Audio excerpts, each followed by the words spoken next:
Good evening. It is a privilege to be asked to come here. I have been at BC for now 26 years, hard to believe, and I didn't know a whole lot about Agape Latte until I saw some colleagues speak.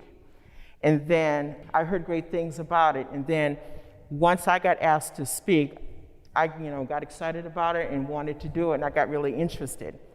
So faith is so important to me because I had gone through some significant changes in my life. And I thought it would be of value to share this. And I'm really grateful to be here tonight. But I remember seeing earlier advertisements of Agape Latte on t-shirts, speaking of t-shirts. On the back of them, it would say, "What would Jesus brew?" And so I thought, Jesus would probably like a dark roast because it's smooth, rich, bold, with subtle taste of cocoa. And Jesus is an uncomplicated man. He was performing miracles. He was basically spreading the gospel in ways that are smooth, rich, bold, and subtle. So I can only imagine his coffee choice would be simple, the dark roast, right? I'm going to share my experience that I had with my mom with you, which was one of the most transformational life experiences I've ever had. And the reason I want to share it with you is because it taught me how God uses people in many different ways through their suffering to come to light. I went into a dark place mentally and spiritually, and I stayed there for a while not knowing or being aware of how it was affecting me and others around me. All I could see was just the pain and the emptiness of losing a parent. I came to the Lord in 2002, around the time that I was graduating Boston College. And I go to a non-denominational Christian church, so that's how we express our love for God. I have many family members that are Christian and have been for years. I wasn't always in the church, so they would invite me. Sometimes I would go, sometimes I wouldn't. There were times I would go just on Christmas and Easter, and then maybe on New Year's. They would have like this special service called Night Watch service that I would go to. But then gradually, as I started going, I started getting more curious about God and started getting more interested in God, and then things started happening. Life started changing for me. The things I wanted to do, things I wanted to get involved in, people I wanted to hang around with, I didn't want to do that anymore. So it was during a church service in 2002, in May, on Mother's Day, of all wonderful days, that I made the decision to come to the Lord. I had a great relationship with my mom. She was everything outside of God. She was kind, she was warm, she was generous, she was very giving, she was very sacrificial. But she was funny. Mother had a crazy sense of humor, and I know that's where I get my sense of humor from her sense of humor. She was my biggest cheerleader. She had the gift to gab. My mother could talk to somebody at a bus stop. I remember watching her as a kid. She would talk to this woman at a bus stop, and I'd swear they knew each other for years, but they only met in just a few minutes. My mother could chat her up, and next thing you know, they're talking about sports, they're talking about politics, they're talking about the weather, they're talking about the latest fashion, you name it. My mother was very versed in all these things. That's one thing I remember most about her, and she loved to entertain. We talk about spread, we had plenty of food from here to here. My mother's specialty was barbecue. She loved to barbecue, especially on Memorial Day and Independence Day. She would invite over family, friends, her co-workers from work, and we'd have a time, good food, good music, everybody laughed, sang and danced, cracked jokes, you name it, she did it. She would celebrate our birthdays, graduations, weddings, little accomplishments, any excuse to have a party, just because she would have a party. And it was because it was so much food, if you all were there, you could go back for seconds and thirds and still take a plate home. How about that? That was how much food we had. So there was really Not like there was not much left over, there was plenty left over.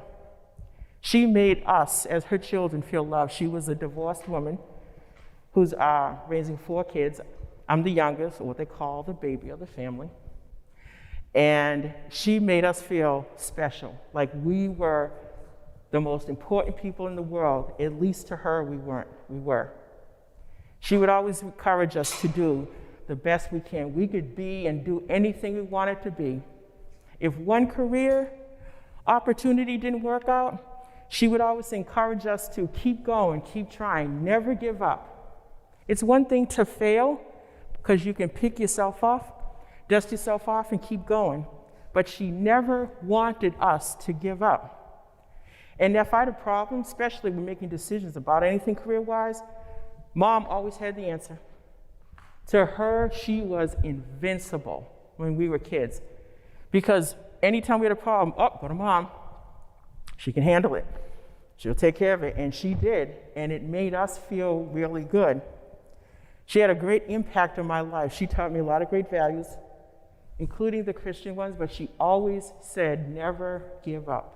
I didn't have a lot of confidence in myself as a kid. So with me, she definitely had to work on me extra. Her and a teacher of mine named Mrs. Erickson, both like a tag team. They were saying, Lavette, come on, you can do it. Don't give up. That was the kind of mother she was. She was fantastic. Then at some point, when she began to get older, started aging, her health started failing. Now this is where I had to learn how to take care of her. And this was hard. This was the hardest thing ever. I had to take her to her doctor's appointments. I had to work with her doctor, talk to the nurses, talk to the visiting aides, the visiting nurses, because now she's still living in a home. She couldn't do a lot for herself. And because of that, this was going on. Life for me stopped. My life became this. It was work, church, Mom, not necessarily in that order, because I became the caregiver. And this began the 13-year journey of my taking care of her, of being her caretaker. I had to learn how to take care of an aging parent, which is different than a mother taking care of a baby, because a baby will grow into an adult. But how do you take care of a fully grown adult whose mind is now that of a child? Because our roles started reversing. I was becoming the parent, she was becoming the child. I don't know if any of you experienced this, or maybe perhaps you will sometime down the road. But this was tough, because now her mind is more childlike. And it is said that as you get older, because you're getting closer to the grave, your mind does revert back to that of a child as you get up there. And now, because of this, I wasn't feeling so loving and generous myself. I was becoming angry and frustrated because our roles were changing. I didn't want to deal with this. So now Mom's home. Other things are happening with her. She's now falling. When a parent falls, it's scary because you're worried about hips breaking, bones breaking, something else happening with her. And her nurse's aide would write this in the report on their patients. So one day, in talking with them, they told me, Lavette, your mother can no longer live at home. And I knew what that meant, like, I've got to tell my mom that she can no longer live at home. She's got to go in a nursing home. She fought me on this, not once, but twice, at least that. She didn't want to hear it the first 2 times. The third time, when she had an episode, put her in the hospital. This time, she had to go into the nursing home, straight from the hospital into the nursing home.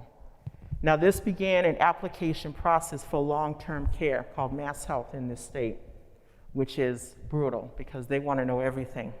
They want to know how much money and assets do you have to pay this enormous nursing home bill before they will So I had to spend the summertime gathering all these documents. And at this time, I'm now in the dark place.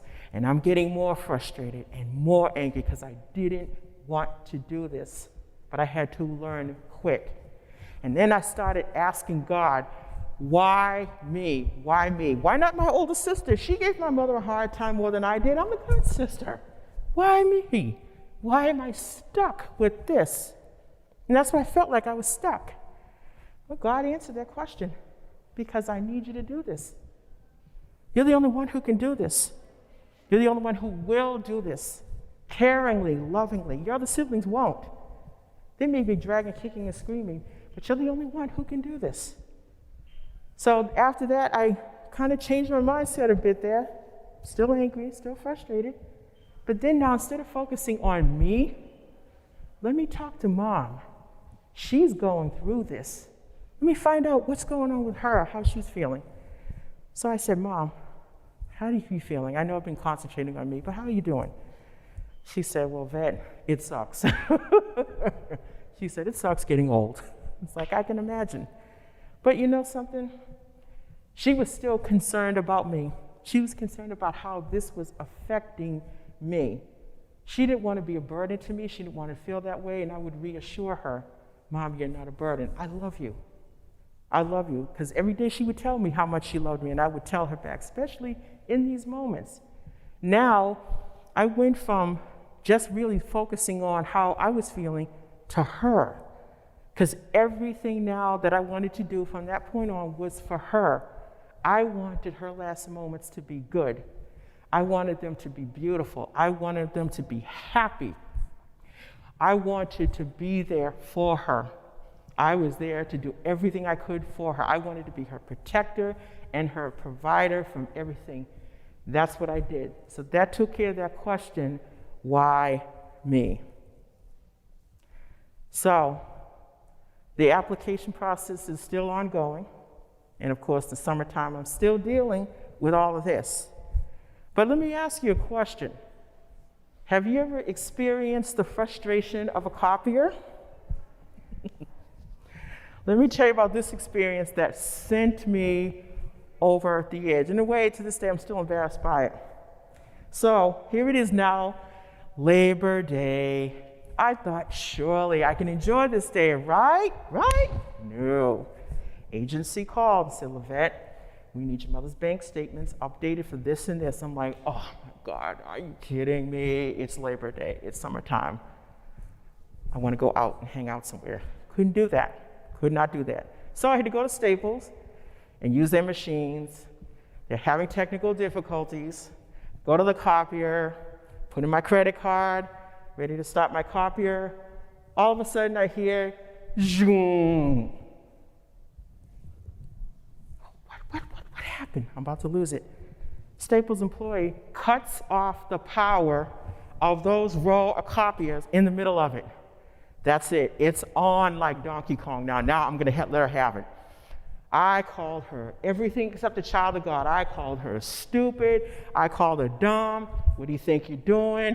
What's wrong with you? What are you soft? What did you do this for? Can't you see I'm copying? On and on. I was having a tantrum. So she didn't like it. So she said stuff to me. I said more words to her. She said it to me. I said it back. We're having this tit for tat now in Staples, in public. Manager had to come over to break us up. Says to employee, you take a break, go in the back, we'll talk later.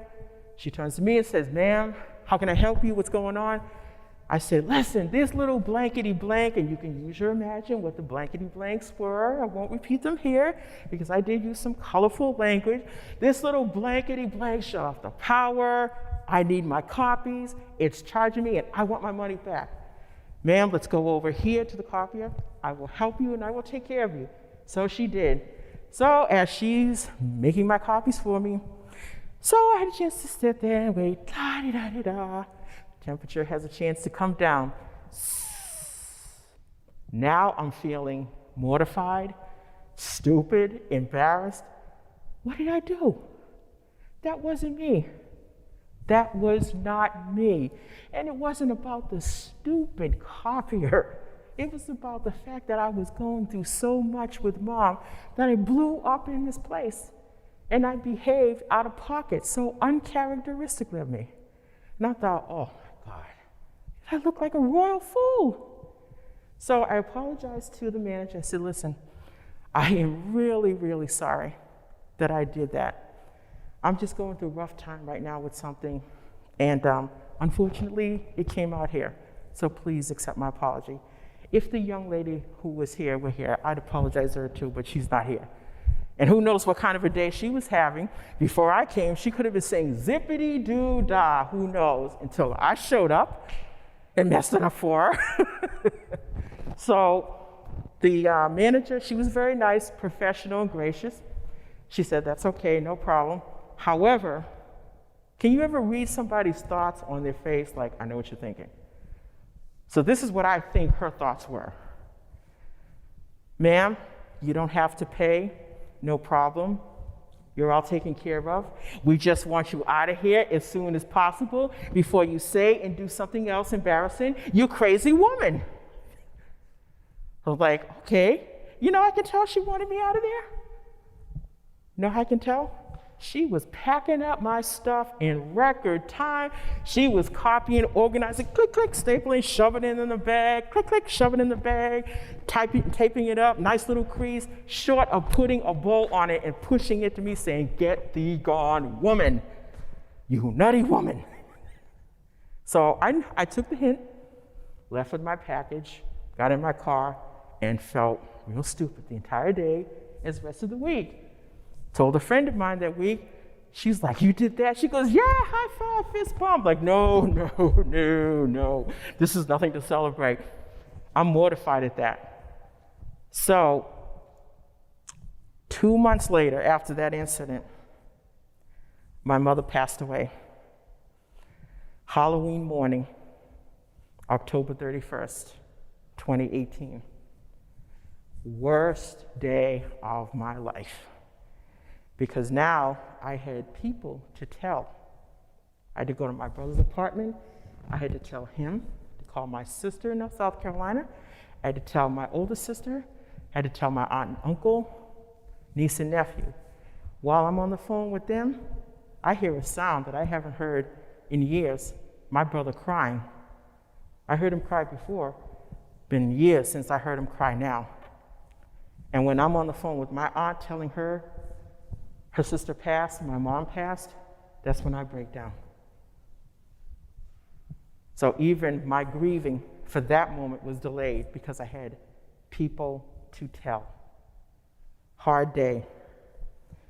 Anyway, the same friend that I talked to her again. She just came out and said, Lavette, you need counseling.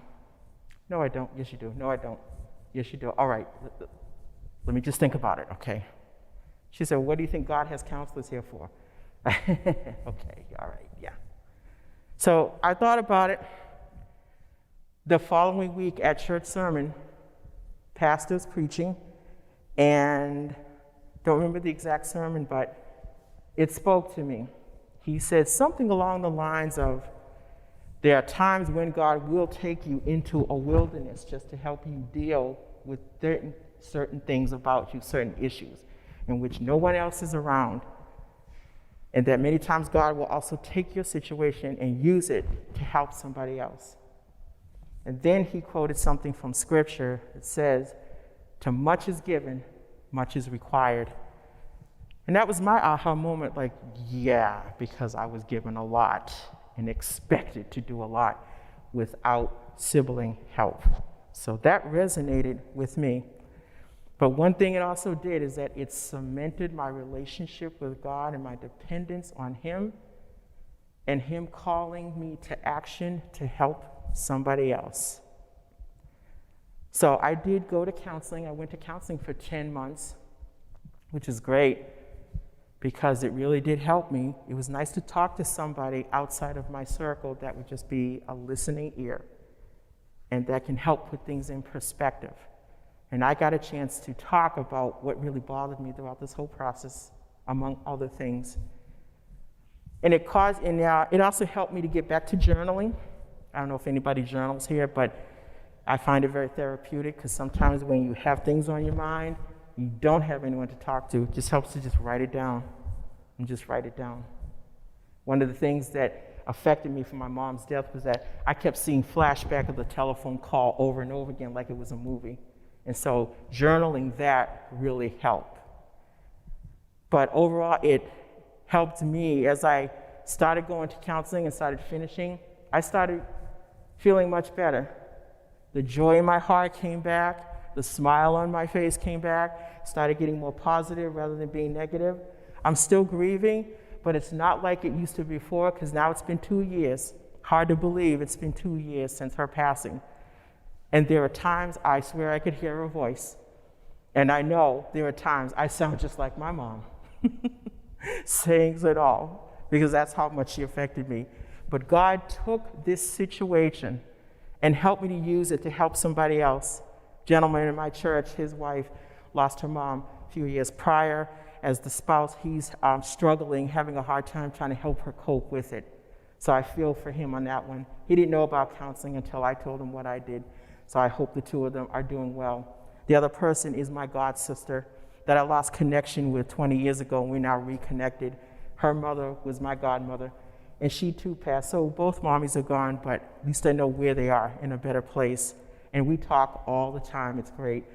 Any feelings that she's having about the grieving process, I can relate to them. Said, yeah, I was there. You're going to have moments of highs and moments of lows. We explained that to her. I said, but you will be all right as long as you hang on to him. And that's what God helped me with. He's taken my situation and helped me to help others. And it just cemented my faith in him even more. Thank you very much.